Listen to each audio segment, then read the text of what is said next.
hindi ako basta-basta makaka-move on. Guys, yun lang yung masasabi ko. Pero pag oras talaga nag-message ka sa akin, nandito lang din ako.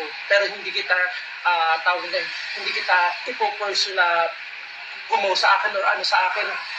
It's okay, kasi ayoko din naman makakasakit ako ng damdamin na parang lalabas na gusto kong makuha, gusto kong maano.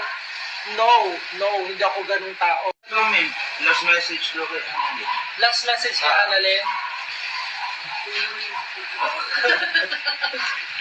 Ay, naku. Baka lang umiyak ka pa. Hindi, hindi ako iiyak. Ibig ko sabihin, I'm here. I'm here kung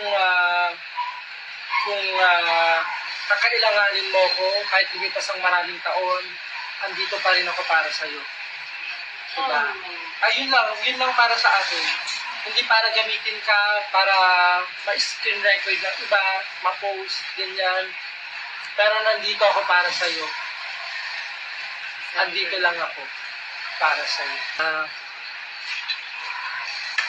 Ang masasabi ko lang kung kayong lahat pinagdududahan nyo kung minahal ko si Annalyn o hindi, minahal ko po siya. Diba? Nagpakatotoo na ako sa inyo. Wala na kayong pwedeng hanapin sa akin kasi hindi naman ako straight. At saka hindi ko kasalanan ma-inlove sa kanya at naging mahal ko siya. Nagmahal lang ako. Pero hindi porket patayin mo muna ang cellphone kita. Hindi porket gano'n na nangyari. Masyado ko na lang siyang babaliwalain, guys. Nirespeto ko lang din yung mga desisyon niya dahil hindi naman ako ganong tao na parang desisyon ko lang yung masusunod. Kaya irerespeto ko kahit pa anong mangyari. Diba? Kung halimbawa man na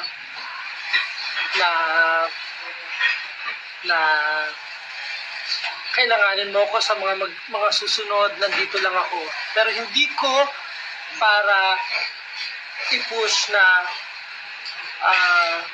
agad-agad ngayon